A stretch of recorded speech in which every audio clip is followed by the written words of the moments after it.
makabagong pamumuhay para sa ikabubuti ng lahat. Sundin ang mga panuntunan ng inyong lokal na pamahalaan at lugar na pupuntahan. Sundin palagi ang physical distancing. Pag-uwi, maghugas ng kamay at ihanda ng mabuti ang mga ilulutong pagkain.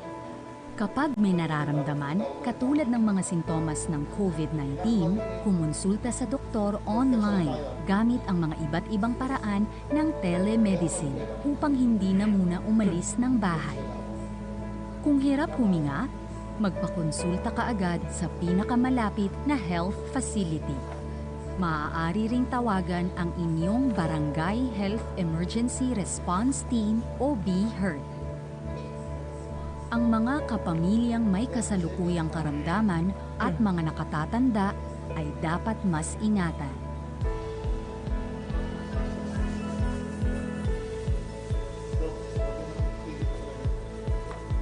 Kung may nabago man sa aming buhay, ito ay ang pagdudobleng ingat para mapangalagaan ang isa't isa at ang kapwa.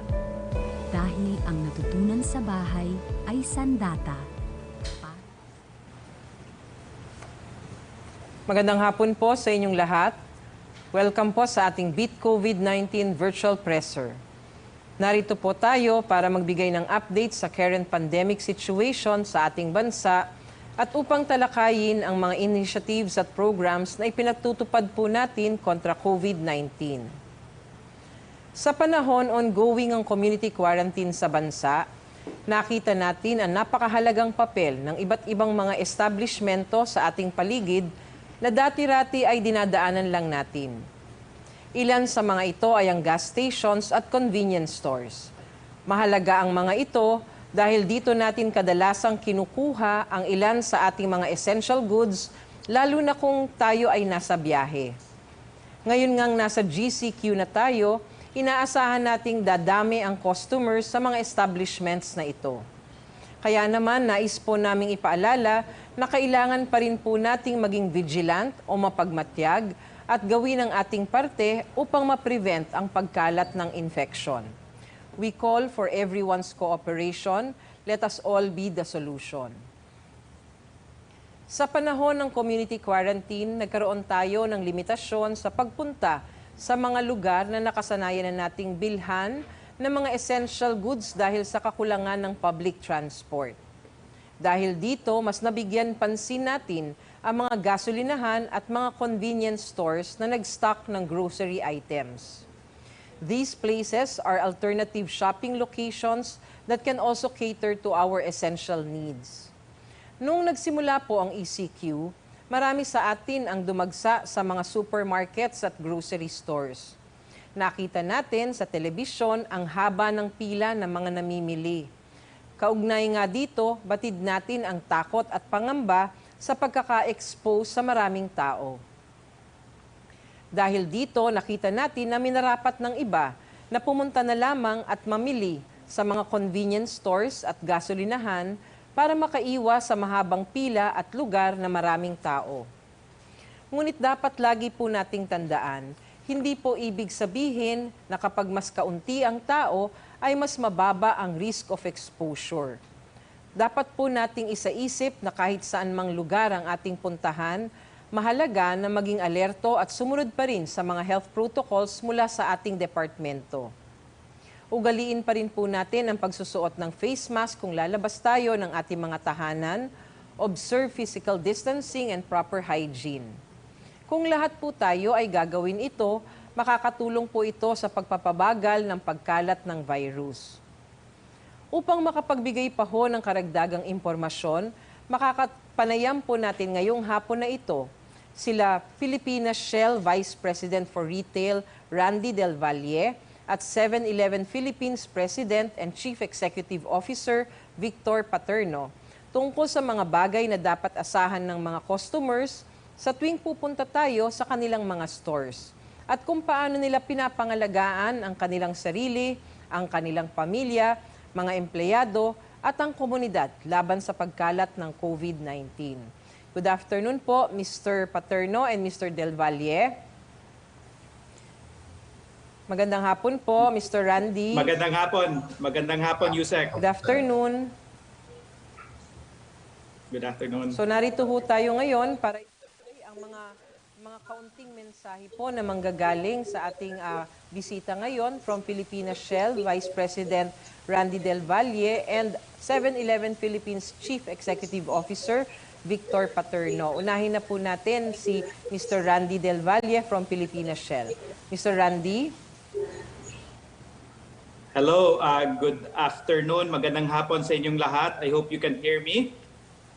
Yes, sir, loud and clear. We can hear you. Yeah. You can go on with your presentation now. Okay, thank you. And thanks for the opportunity for Pilipinas Shell to share to our kababayan kung ano yung ginagawa natin for Shell to help the community, our customers, and our people overcome this pandemic. As you know, I'm the Vice President General Manager for Pilipinas Shell in retail. This practically covers yung mga stasyon natin, yung sa gasolinahan natin. This also includes our Shell Select operations wherein we are present to around almost 500 stores. And we also have our Shell Helix oil change facilities na almost 500 din around the Philippines. Safety is a very huge priority for Shell. For the past more than 105 years in the Philippines, ito talaga yung unang-una na very important aspect. And then as we had this pandemic of COVID-19 in March, we were able to really heighten yung mga processes natin ng HSSE in terms of caring for our people, our customers, and our community. So Carlos, if you can go to the next slide. Yung first thing lang na gusto kong ipaliwanag because it's very unique case dito sa Pilipinas and around the world. The first area that we really look into is to care for our people, especially yung mga sa service champions natin na nagsaservisyo ng mga customers natin, whether in the forecourt, in our shop, or in our lupe.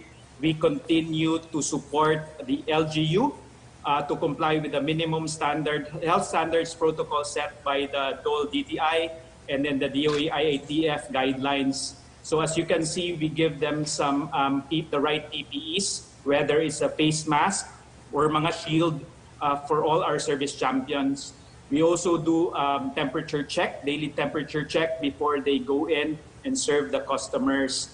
And we've also appointed some COVID warriors out of our service champions to make sure that merong early sanitation na nangyayari at the high touch points and regular washing of the hands of them because they do a lot of transactions for our customers. If you go to the next slide, and yung part of the operations namin as we care for our service champion, we also want to make sure that we care for our customers as well. There are a lot of things that our retailers, our dealers around the country are implementing to make sure that maayos siya. So we have re-engineered our station to respond to the voice of customers and the new normal. Yung una nakikita nyo dyan is the parang additional na facility to wash your hands. Yes, we do have something in our toilets, but meron din tayo mga creative ways to wash your hands outside the store, implemented in some of our stations. We do regular sanitation in our pumps, in our shops. So meron kaming mga cleaning agents that are actually accredited by the legislation in terms of cleaning our facilities. Yung mga high touch points natin, yung mga doorknobs, those are very important elements that we really wanted to make sure that medyo malinis siya via our service champions. If you go to the next slide, we created this very welcoming opportunity because as you actually go to our stations, whether nakakotse kayo or naglalakad kayo diretso sa Shell Select namin, a convenience store, we try to really observe a new type of procedure on top of the safety procedures that we already incorporated. So if you go to the next slide, the commitment talaga is in everything we do is really about safety. So we have introduced yung 1 meter distance arrangement in our seating areas, in our Select. Yung sa may regular cleaning din natin sa mga lounge facilities. And if you can see, we have this acrylic shield that we have added in our stores. There are also some regular cleaning alcohol or hand sanitizer that are available for our customers. So this is really regularly cleansed all the time. If you go to the next slide, kasi these are our basic services, caring for the health too is very important as we serve food for our customers. So ito yung mga pamamaraan yung mga process na ginagawa namin for our convenience store. If you go to the next slide, yung safety natin sa food services is very, very important. So yun nakikita mo na every time you go to our store in our Shell Select, meron talagang 1 meter distancing na nangyayari, merong mga shield, and we monitor. There are some markers that we put on the floors to make sure that na-implement yung 1 meter process. So meron din kaming mga additional physical barriers that we have added. In terms of the store operation, kasi may limit, medyo hindi naman gaano kalaki yung stores namin, meron kaming mga limited number of customers inside at a given time. So we do follow that process para hindi sobrang sikip, and kung there's an in and out process that we have implemented in our stores to ensure that we are actually very, very safe para sa staff at saka sa customers. If you go to the next slide, kasi because of the new normal, there are a lot of needs that our customers really want right now. I know that the grocery medyo punong-puno din, punong-puno siya. So we have added new offers in our Shell Select stores, adding some fresh food, fresh vegetables, breads, and even some mga frozen goods that are available. So the customers can actually go there, but through innovation, we were also able to do some initiatives or pilot in selected number of sites wherein we deliver to them.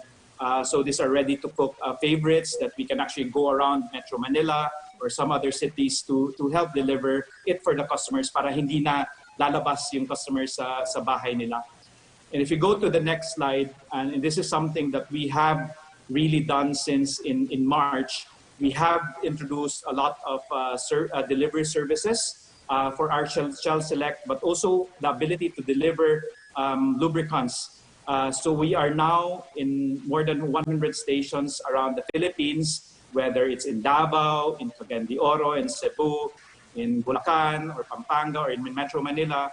We have partnered with Angkas, GrabMart, and StreetBuy to make sure that pwede na kayong mag-deliver. Because if hindi naman essential yung pagpunta nyo, we can actually go to you. And this is something that we wanted to really continue to innovate and to really give that offer towards our customers. And this probably includes a lot of the payment options. Kasi yung payment options natin, we do have some contactless. We are partnering with GCash and eventually with PayMaya. And we will have that opportunity to make sure that the transactions are okay. Pero kung nagka-cash ka naman, meron din kami mga baskets that are available para walang contact sa hands with the customer and our service champion. So I've shared with you some efforts in terms of caring for our staff and caring for the customers. But I think in partnership with the government, the Department of Health, we need to ensure that every one of us will actually do our part. So if you go to the next slide, this effort is very much, it's a very difficult time. And I think at the end of the day, we need to really help each other para ma-overcome natin yung mga transmission of the disease. And to keep everyone safe, we need to make sure that everybody does will actually do our own part. And in Shell, we do as we interact with the customers, we would require them to wear the face mask, especially if they go to the stores. Kasi yan yung mga mandate na natin to have a face mask. We also would like to request the customers to follow the safety reminders. So what we are doing in our stores is to put a lot of signages to remind people, whether you're in the toilet, whether you're in the stores, whether you're in the forecourt, on some quick reminders to be safe. Meron din kami mga facilities to really sanitize the hands. So marami yan. Meron sa toilet, meron kami sa labas, or sometimes when you go to the stores, there are some touchless hand sanitizers that are available. And eventually, to avoid physical contacts, there's our cashless payment, but we're also doing, as I mentioned, some of these baskets as well. And as you have that experience on the site, we're also doing that offer of delivery to make sure that you are also served even though you're not going to the station. And we continue to innovate on all of these things. So as we do a lot of efforts from our staff, it has been it's a difficult time, but if we do this collaboratively, then we can overcome this crisis and then really achieve our ambitions as one country. So if you go to the next slide, and before I stop, and this is what we have been working. I know that we just celebrated our Independence Day last 12th of June. There's a lot of lifting of the ECQ already and people are going out. But I think together, kung magtutulungan tayo to follow the rules that are set by the government in terms of really helping each other, then I think kayang-kaya natin to really overcome this pandemic. So that's it, Yusek. So that's our sharing from Pilipinas Shell. Thank you very much, Mr. Del Valle. Dun po sa inyong naibigay na mensahe, no, at saka information para po sa ating mga kababayan. Now we will hear from Chief Executive Officer of 7-Eleven, Mr. Victor Paterno. Good afternoon, sir. Good afternoon po, Yusek. Carlos, if you could cue my presentation, please. So, yeah, just to introduce 7-Eleven, we're a convenience store with 3,000 locations from Pagudpud to General Santos, it's been a complex, I must say. We have very long, complex supply chains, so this has been a challenge. And at the same time, putting in health and safety, which is, of course, the most important thing. So let me talk about those efforts first. So next slide, please. Yeah, so of course, we remind our customers, again, they should be safe so that other customers and our store personnel can also be safe. We limit customers to 10 at a time according to social distancing rules. We update regularly on Facebook.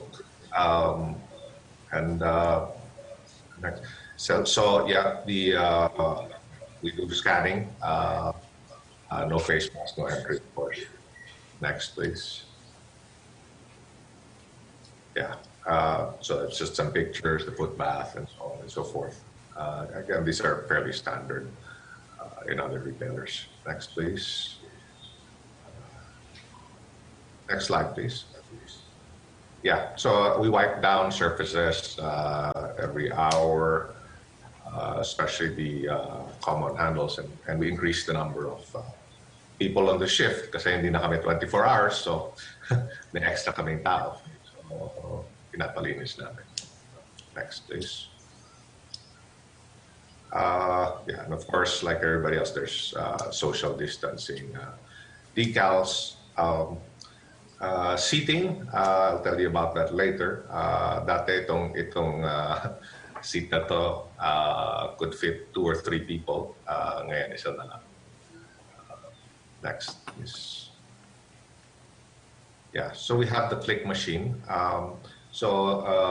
Click machine is where essentially 70% of e-wallets are tapped up in the Philippines. So we're by and large the leader in this space. We also have our own wallet, the Click wallet, which is it's a store gift card, so it's very easy to sign up. Pero magamit mo lang sa 7-Eleven. It's easy to send money to somebody else. You can download the wallet in 2 minutes and spend the money in 7-Eleven. So we saw a bit of that usage sa unang weeks ng pandemic. So what you see there is an improvised counter shield, but we're rolling out plexiglass, which is better looking. Next, please. Yeah, and of course, stores are required. Store clerks are required to wear, PPEs and gloves. And there's of course alcohol on the counter. Next, please. Yeah, I think that's it. So if I may just add to that. So if you think about it, convenience stores are well positioned to reduce infection because, number one, hindi malayo yung biyahe. So you don't have to take a bus or a jeep. Unlike a supermarket, medyo, on average, mas malayo. Hindi mahaba yung pila. I think most transactions are 30 seconds, matagal na yan. And hindi masyadong masikip inside the store. Unfortunately, the food, the assortment that we carry, hindi pang grocery. Kasi, it was really on the go for office workers, etc. So, nag-iba yung needs ng customer, nag-iiba rin kami. So, one of the first things we did was delivery. So, we're partnered with Food Panda. We added frozen food. Yung ice chest namin, ginawang freezer for frozen food dahil yung mga tao gusto na magluto sa bahay. And yung seating, tinatanggal na namin. Nag-order na kami ng shelving because with social distancing, konti lang kakasya dyan. So we wanted more merchandise para fulfill more of the customers' needs, mga essentials. And finally, we're rolling out online grocery in August. We plan to have the biggest assortment of any online grocery, lowest prices, so that you can just pick up in store, or you can have it delivered to your house next day delivery. So hopefully then that will really reduce contact from traveling to a supermarket or lining up. Thank you.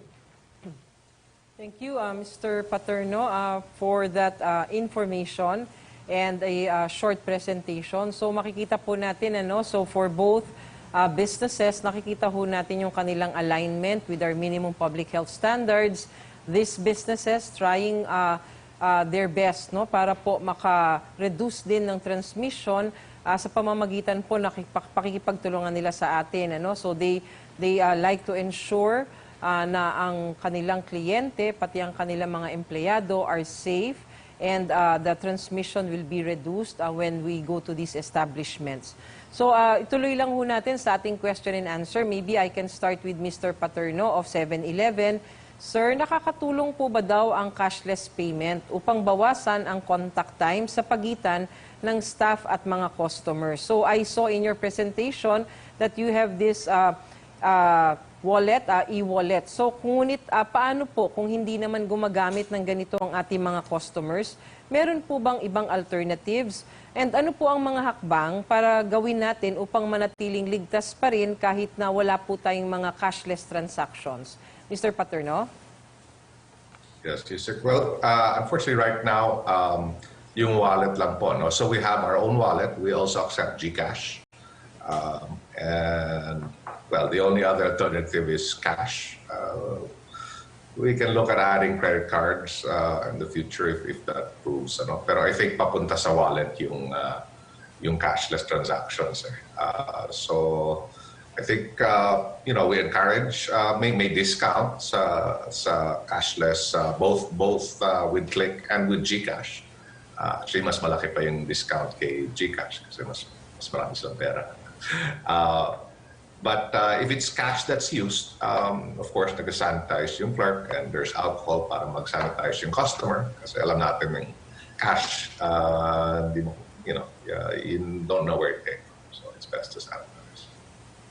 Thank you. So, tama yun, no? Tama yung sinasabi ni Mr. Paterno na yes, our direction really is for cashless transaction in the future. At nagbibigay na nga po sila ngayon ng mga incentives para gumamit ng mga e-wallets ang ating mga kababayan. Ngunit kung wala naman talagang mga ganito pang mga pamamaraan ng ating mga kababayang pupunta sa kanilang mga stores, he is advising na nandyan pa rin talaga dapat yung palagi ang paglilinis ng kamay. So when you touch the money, kailangan mag-sanitize and they have available alcohols or sanitizers in their counters. So we go now to Mr. Del Valle. Sir, paano naapektuhan ng ating minimum public health standards ang pamamalakad ng inyong mga businesses? Ano po ang maipapayo nyo sa ibang business owners upang mapatupad ang minimum health standards at sa gayon ay makatulong sa kabuuang pambansang tugon sa epidemya? So, Mr. Del Valle?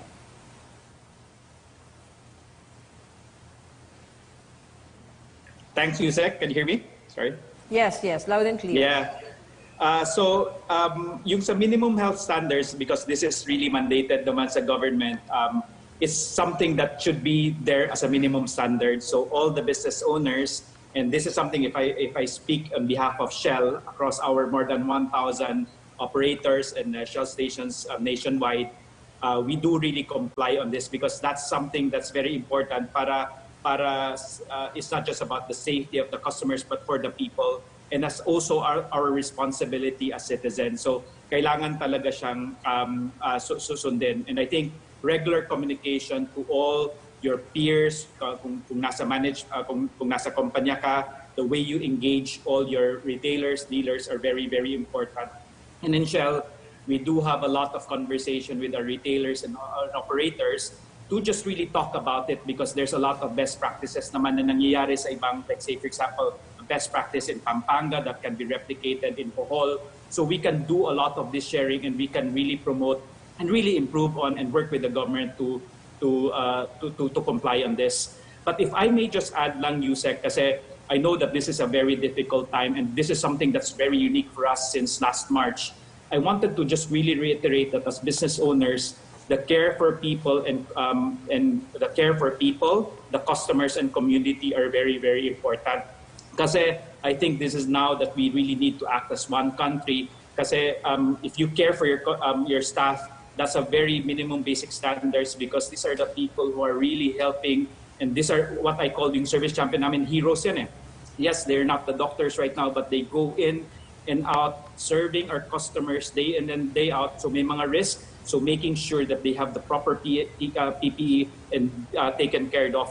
And in terms of the customers, yes, that's a very basic customer service. But I wanted to add one thing about the community because this is something that I'm personally being very, very proud of what I've seen sa Pilipinas and what we do for Shell in helping the community. Because at the end of the day, there's a lot of business owners na medyo naapektuhan. So I think in like the farmers that we actually have. So in Shell, in our Shell Select, when we tried to add more offers, whether it's frozen good or fresh products, we actually partnered with some of the local farmers. So through our PSFI, yung foundation namin, yung Pilipinas Shell Foundation Incorporated, we actually partnered with Mayani because at the end of the day, these local farmers, medyo naapektuhan din sila. So how can we in the supply chain help them and help them sell to our stores? So we're trying to do some pilots and then I think we have expanded this in more cities because we do have a role to help the community. In terms of the mask as well, we can actually, yes, we can typically order some masks coming outside from the Philippines or within the Philippines, but we can. There are also a lot of businessmen and communities who actually makes masks. So through our PSFI, we also sell masks in our sites, and we're trying to really expand this based on masks that are created by fellow Filipinos who need work. So I wanted to just do this one because as businessmen and the operators, yes, safety is very important, but our role in helping the community, helping our staff, our customers are very, very important these days, Yusef. Thank you, Mr. Del Valle, para po dun sa kasagutan na yon. Maybe po para sa last message po, pareho kay Mr. Paterno at saka kay Mr. Del Valle, gusto ho naming itanong sa inyo, ano po ba ang dapat isaisip ng publiko tuwing bumubisita sila sa inyong mga store locations? And of course, additional message po para po sa panghuling mensahe galing po sa inyong dalawa. Maybe I'll start with Mr. Paterno. Mr. Paterno? Yes, yes, Yusek. I think you can be assured, of course, this is a very uncertain disease, so you're never sure of anything. But you can be assured that 7-Eleven has taken every precaution possible to protect your safety and the safety of our personnel. You know, we are an international chain. Maybe more importantly, the picture you see behind me of a 7-Eleven, that's from 7-Eleven Taiwan. They're our majority shareholders. We're a public company, but they own 51%. They are fanatical about COVID. I have to report every, not that we've had many, but report everything to the board in Taiwan. As you know, the Taiwanese are the best in the world at managing the disease. So they take this very seriously. And I guess I'd just like to close by saying, you know, think about, you know, in the spirit of like convenience or small stores, small formats in general. The key to this disease, to staying safe, I mean, of course, the most safe is you never go out of the house, but it's probably not a good thing. It's managing your viral load. So managing your exposure. The longer you're on public transport, the longer you're in line, the longer you're 1 meter from somebody, the higher the probability. Nothing's ever sure. So I think that's the way I think about it myself. It's you know, going out of the house but managing the viral load, making sure na, you know, hindi masyadong risky. No? So that's all. Thank you. Thank you, Mr. Paterno. Can we have the last message of Mr. Del Valle? Mr. Del Valle? Thanks, Yusek. So I think in terms of, I wanted to just answer your first question then about yung customers, ano yung expectation nila. So one thing I wanted to just share is that I wanted to give the assurance of our fellow Filipinos, yung customers natin, that every time they visit our Shell station, kung magpapagas or pupunta sa Select or magpapaservice, there's a lot of proper practices that are in place already. So there's that assurance of care for our customers. So marami talaga tayong mga ginagawa. And I do hope that we can also work kasi may mga signages din tayo. So the only request is for the customers as well to also do our own part. So tulong-tulungan talaga siya, tulong-tulungan to alleviate on this pandemic. In terms of the last messages as well, so because I'm here to represent Pilipinas Shell, we talked about a lot of care for our people, which is the #1 priority. But being in this country for more than 105 years, and amidst of all the logistical challenges that we actually have, we are really tapping on our strength of our network, because we do have a network of sites, not just in the Philippines, but around the world.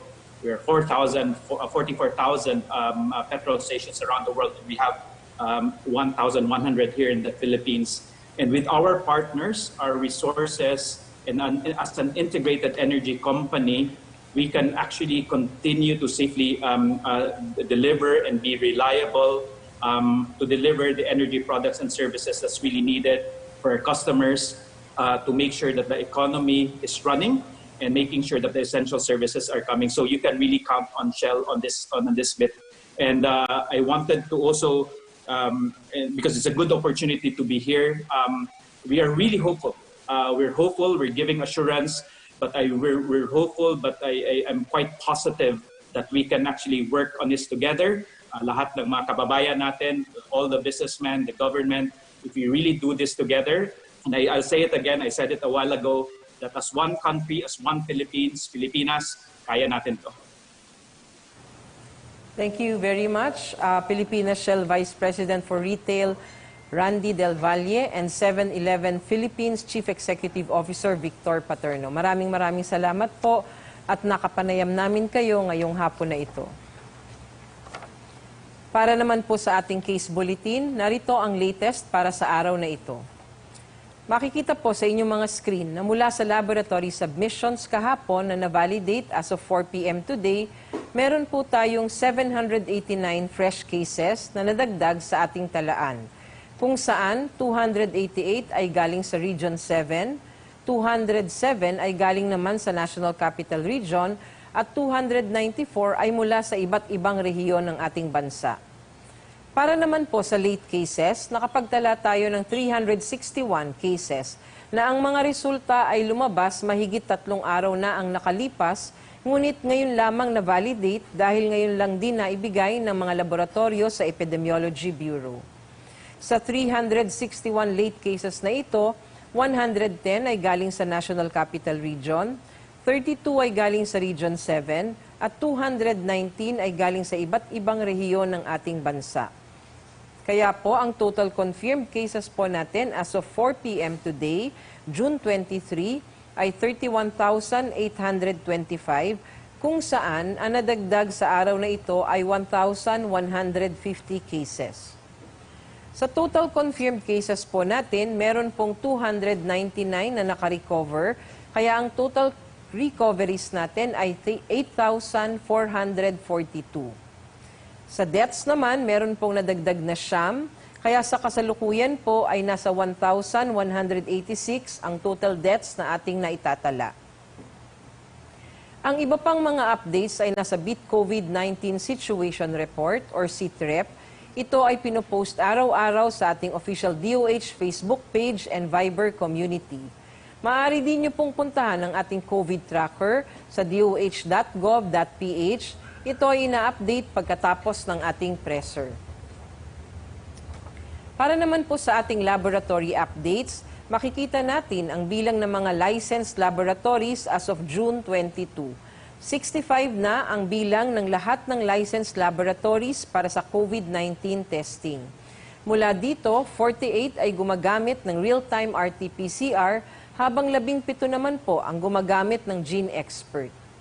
Ang Qualimed Hospital Santa Rosa ang pinakabagong licensed laboratory, isang laboratorio na gumagamit ng RT-PCR at matatagpuan sa Region 4A. The new normal needs new heroes. Patuloy po kaming nananawagan sa ating mga kababayan to be a bayani and put the bayan before the eye. Our hospital still needs nurses, medical technologists, contact tracers, and other frontline heroes in this World War C. Applicants can visit bit.ly/HCW hiring or the DOH FB page for more information. Nakarating po sa amin ang balita na may mga email na galing di umano sa Department of Health na nagsasabing nagpapamigay ang DOH ng libreng testing machines, face mask, ventilators sa lahat ng businesses na registered sa Pilipinas. Wala po itong katotohanan. Kami po ngayon ay nakikipag-ugnayan sa mga otoridad, sa Philippine National Police at sa NBI upang matukoy at mahuli ang mga nasa likod ng insidenteng ito. Amin pong kinukondena ang ganitong panloloko at pananamantala sa panahon ng pandemya. Sisiguraduhin po natin na mananagot ang mga responsable dito. The public is advised to be vigilant in entertaining these emails originating from addresses such as the following: covid19@doh.gov.ph, coronavirusfilipinas@gmail.com, Office of SOH@doh.gov.ph, Office of SOH@gmail.com. Hindi po konektado ang mga email addresses na ito sa kagawaran ng kalusugan at sa kahit nanong attached agencies ng DOH. Kung makakatanggap po kayo ng email mula sa mga ito, sundin po ang mga sumusunod na email safety protocols.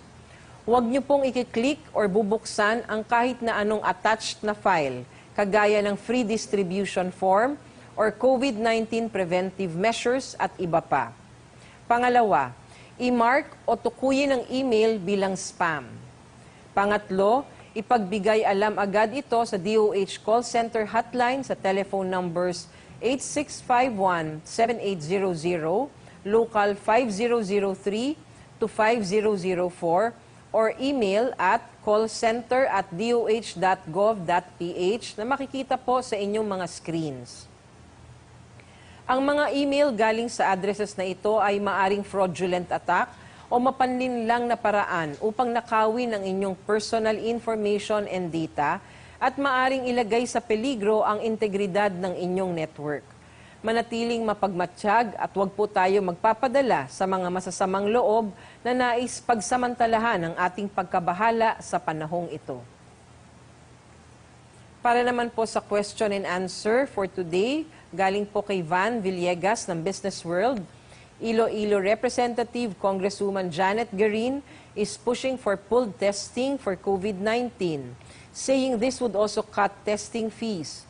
Project ARC, which is led by the private sector, also partnered with medical organizations to study pooled testing of samples for COVID-19 testing.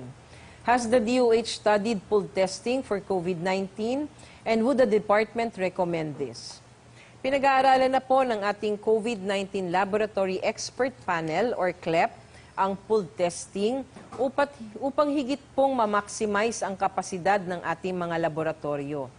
Ang pooled testing po ay isang pamamaraan na gumagamit ng algorithm para mas kakaunti lang ang kailangan na maitest na specimens.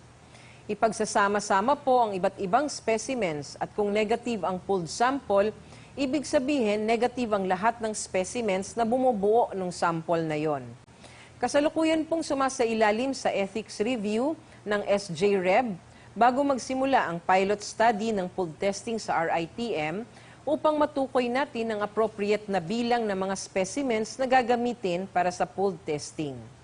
Inaalam din po natin kung alin sa mga laboratories natin ang feasible gumawa nito ayon sa kanilang kapasidad, ayon din sa kanilang health human resources at ayon sa bilang ng mga specimens na itetest kada araw. Sa pamamagitan ng pooled testing, higit pang tataas ang ating testing capacity. Galing po kay Rafi Bosano ng ABS-CBN News, an Italian infectious disease doctor says the coronavirus has become less dangerous and could disappear on its own without a vaccine. He cites that the virus could have mutated in response to social distancing measures. Is this possible? Have there been incidents in the past when a disease, bacteria, or virus just disappear? Karaniwan pong nawawala ang isang disease or ang isang sakit gamit ng active public health interventions, kagaya po ng paggamit ng bakuna para sa smallpox at polio.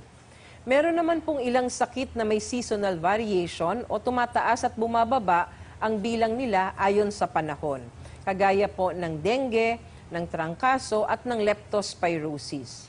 Meron naman ilan na nagkakaroon ng outbreak kagaya ng Ebola, hanggang yung iba nagiging endemic kagaya ng tuberculosis. Ibig sabihin lang, bagamat posibleng mawala lang ang isang sakit, maraming ibang pwedeng maging outcome. Kaya't umaasa po tayo na sa isang bakuna para sa COVID-19 kasi ito po ang pinakatiyak na paraan upang matapos ang pandemya. Habang po tayo ay nag-a-adjust sa ating bagong paraan ng pamumuhay, lagi po sana nating isaisip ang ating kaligtasan, lalo na sa tuwing tayo ay lumalabas. Isaisip at isapuso ang minimum risk-based public health standards and safety protocols para po sa kapakanan natin at ng ating mga mahal sa buhay. Hanggat wala pa po tayong bakuna laban sa COVID-19, huwag po tayong magiging kampante. Paulit-ulit po naming ipinapaalala ang patuloy na pagsunod sa ating health protocols. Katulad po ng pagsusuot ng mask tuwing lalabas ng bahay. Kapag sinuot po ang mask, tatakpan dapat ang ilong at bibig at hindi lamang po dapat na nasa baba. Madalas dapat na nag-uugas ng kamay, magpanatili po tayo ng 1 metrong layo o distansya buhat dun sa ating mga katabi. Dapat may proper hygiene din at dapat malinis ang kapaligiran. Malaki po ang maitutulong ng ating pagsunod sa mga simpleng protocols na ito. Kung lahat po tayo ay magko-cooperate, mas malaki po ang tsansa na mapipigilan natin ang pagkalat ng sakit na ito. Bahagi po tayo ng solusyon at ang inyong kooperasyon ang susi para mapagtagumpayan natin ang laban na ito. Mariin din po naming ipinapaalala na maging mapagmatyag at maging alerto.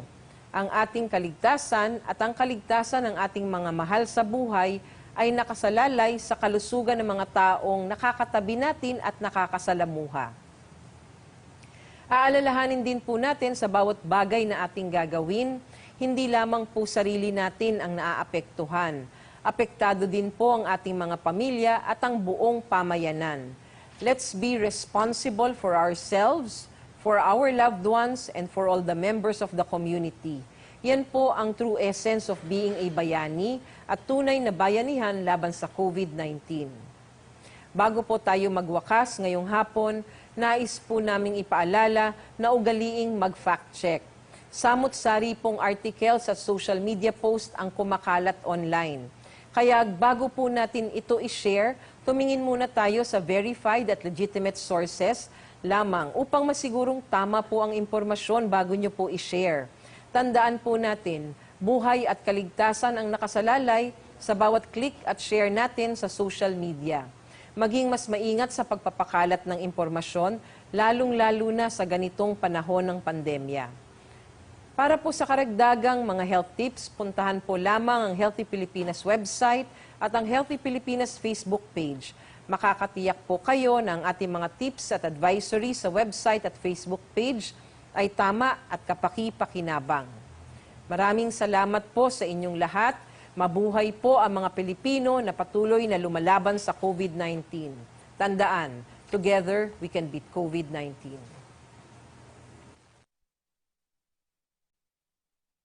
Nasistress ka na ba? Nagpapanik o natatakot dahil sa COVID-19? Normal lang ang ganitong mga reaksyon sa ngayon. Pero may magagawa ka para mapagtagumpayan ang sitwasyon na ito. Ituloy lang ang pangangamusta sa mga kamag-anak at kaibigan gamit ang text, tawag o video. Tiyakin na ang mga bata ay ligtas at nasa maayos na kalagayan. Kung ikaw ay nasa-stress na, huwag itong ibaling sa kanila. Tandaan, anuman ang iyong reaksyon ay maaaring makaapekto sa kanilang emosyon. Gawin sa bahay ang mga nakasanayan upang hindi mabagot o mabalisa sa panahong ito. Basta siguruhing protektado ka laban sa COVID-19. Magdala ng good vibes sa bahay. Sa wastong pag-iingat, ang virus hindi kakalat. COVID-19, kayang-kaya nating tapusin.